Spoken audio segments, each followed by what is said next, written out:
श्री गणेशाय नमः। आज हम लोग बैसाख मास के 7वें अध्याय की कथा सुनेंगे। नारद जी बोले, धर्म जानने वालों में श्रेष्ठ मिथिला के राजा ने इस अद्भुत घटना को देखकर और आश्चर्ययुक्त होकर सुख से बैठे हुए ब्राह्मण से यह कहा। मिथिला के राजा बोले, मैंने यह आश्चर्य तथा साधुओं के चरित्र को देखा। जिस धर्म से इक्ष्वाकु वंश का राजा मुक्त हुआ, उस धर्म को विस्तार पूर्वक सुनने की मुझे बड़ी उत्कंठा है। हे विद्वान, श्रद्धा युक्त मुझे कृपा कर विस्तार पूर्वक कहिए। इस प्रकार से भली भांति पूछने पर महात्मा श्रुतदेव जी धन्य हैं, ऐसा कहकर उस राजा से कहने लगे। श्रुतदेव जी बोले, राजर्षि श्रेष्ठ, तेरी बुद्धि बहुत अच्छी है। तू भगवान विष्णु के प्रिय धर्मों को सुनना चाहता है। अनेक धर्मों के उत्पार्जित पुण्य के बिना किसी भी प्रकार से वासुदेव भगवान की कथा वार्ता में मन नहीं लगती। राजाधिराज होकर तेरी ऐसी बुद्धि है, इससे मैं तुझे साधुओं में उत्तम शुद्ध भागवत मानता हूँ। इसलिए हे सौम्य, शुद्ध भागवत के धर्मों को तुझसे कहता हूँ, जिनको जानकर प्राणी जन्म तथा संसार के बंधनों से मुक्त हो जाता है। जिस प्रकार से पवित्रता, स्नान, संध्या, तर्पण, अग्निहोत्र और श्राद्ध हैं, उसी प्रकार से बैसाख मास की उत्तम क्रिया है। माधव प्रिय बैसाख मास में धर्मों को न करके मनुष्य स्वर्ग में नहीं जाता। सब धर्मों में बैसाख मास के धर्म के समान दूसरा धर्म नहीं है। बहुत से धर्म ऐसे हैं जो प्रजा को आनंद देते हैं, परंतु उपद्रवों से ये नाश हो जाते हैं। इसमें कुछ विचार की बात नहीं है। बैसाख महीने में करने योग्य सब धर्म सुलभ है।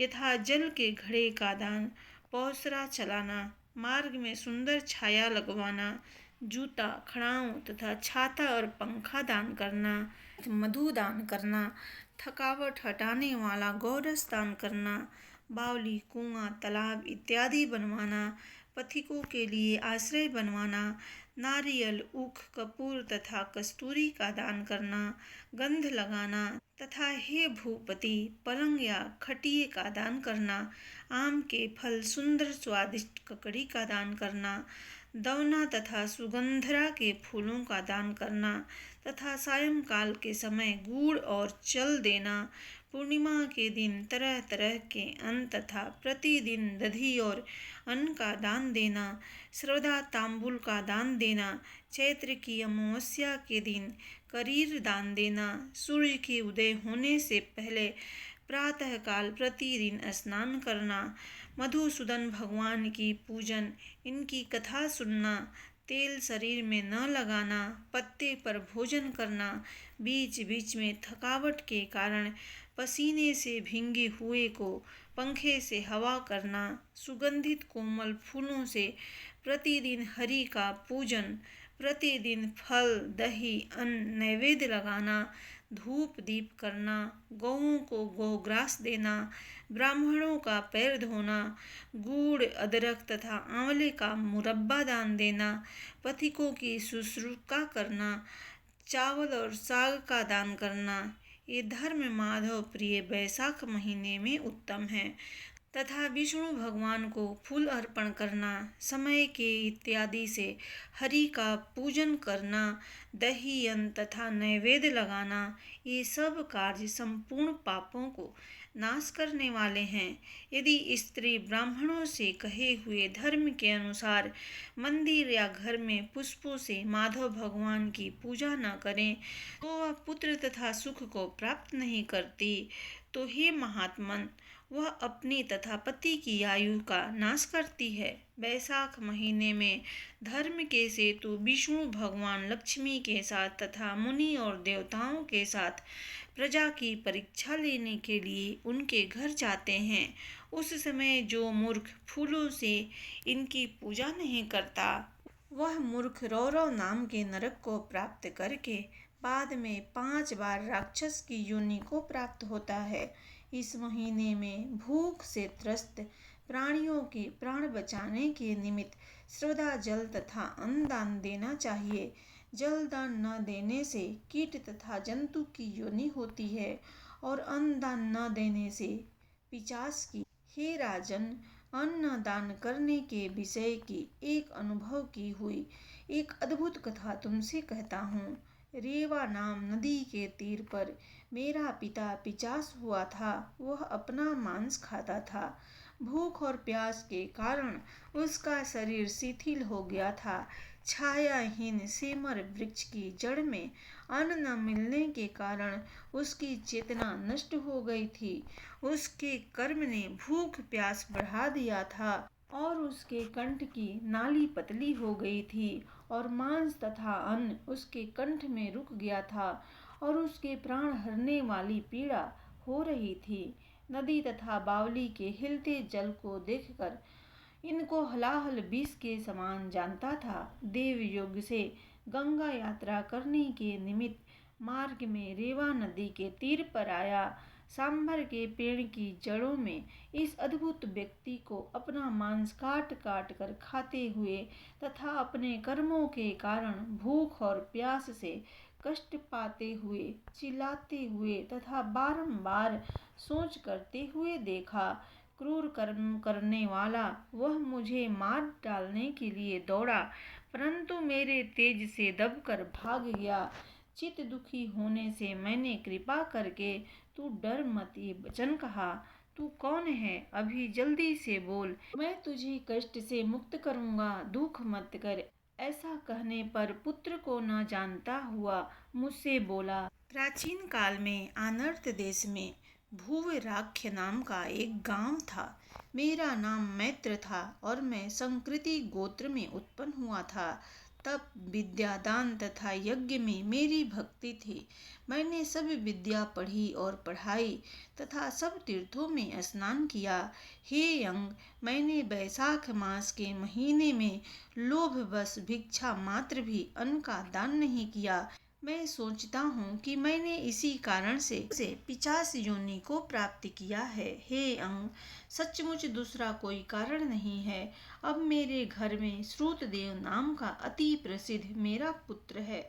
उस मेरे पुत्र से मेरी दशा कह देना कि बैसाख महीने में अन्न दान न करने से मैं पिशाच हुआ हूँ, और यह भी कहना कि तेरा पिता स्वर्ग में नहीं गया, वह नर्मदा नदी के किनारे वृक्ष की जड़ में पड़ा हुआ है, बड़ा दुखी और अपना मांस खाता है।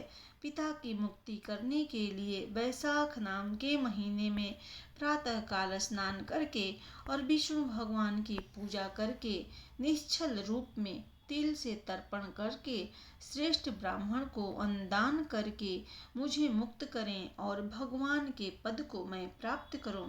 तुम्हारे सामने मैंने इस प्रकार कहा है, वो उससे कह दो, मुझ पर यह दया करने से अवश्य सब मंगल और कल्याण होगा। इस प्रकार अपने पिता के वचन को सुनकर मैं अत्यंत दुखी होकर बहुत देर तक उसके पैरों पर दंडवत किए पड़ा रहा और बारंबार अपनी निंदा करता हुआ आंखों में आंसू भरे हुए कहा, हे तात, मैं तुम्हारा पुत्र हूँ और अकस्मात यहाँ आया हूँ। ब्राह्मणों में कर्मों से भ्रष्ट होकर कोई निंदनीय नहीं हुआ। इस महीने के संपूर्ण धर्मों को जानकर श्रेष्ठ ब्राह्मण ने तुमको उपदेश करके बैसाख महीने के लोभ के कारण अन्न दान नहीं किया। इस क्लेश से मेरा पिता का मोक्ष नहीं हुआ। वही मैं पितृगण अपना नाश करने वाला बड़ा पापी हूँ। कर्म भ्रष्ट मनुष्य स्वजनों की सभा में सभी से निंदनीय होता है। वही पुत्र पुत्रत्व को प्राप्त करता है जो महात्मा पिता के निमित्त सब प्रकार के धर्मों को करके उनका उद्धार करे और पुनाम नरक से पिता को तारे। वही सुयोग पुत्र है। ऐसी वाणी को सुनकर पुत्र से प्रीति पूर्वक कहा। प्रीति से अंतरात्मा को प्रसन्न किए हुए उसने पुत्र से कहा कि यात्रा करके तुम घर पर शीघ्र जाओ और बैसाख मास में सूर्य के मेष राशि में जाने पर स्नान करके तथा विधि पूर्वक तर्पण करके विष्णु भगवान को अन्न का नैवेद्य लगाकर हे अंग इसको श्रेष्ठ ब्राह्मण महात्मा को दो, इससे कुल सहित मेरी मुक्ति होगी, इसलिए शीघ्र घर को जाओ। पिता से आज्ञा पाकर यात्रा करके अपने घर पर जाकर मैंने बैसाख मास में अन्नदान किया। इस प्रकार से मेरे पिता मुझको देखते हुए और मुझ राजा को बारंबार आशीर्वाद देते हुए विष्णु भगवान के स्वर्ग में चले गए। इसलिए बैसाख महीने में अन्नदान करने और पौसरा चलाने की सब शास्त्रों में प्रशंसा की गई है। मैंने तुमसे धर्म का सार रूप अच्छा धर्म कहा है, अब कहो तुम क्या अधिक सुनना चाहते हो। श्री स्कंद पुराण बैसाख महात्म्य के नारद और अम्बरीश संवाद में 50 मोक्ष प्राप्ति नाम का 7वां अध्याय समाप्त हुआ। प्रेम से बोलिए भगवान विष्णु की जय।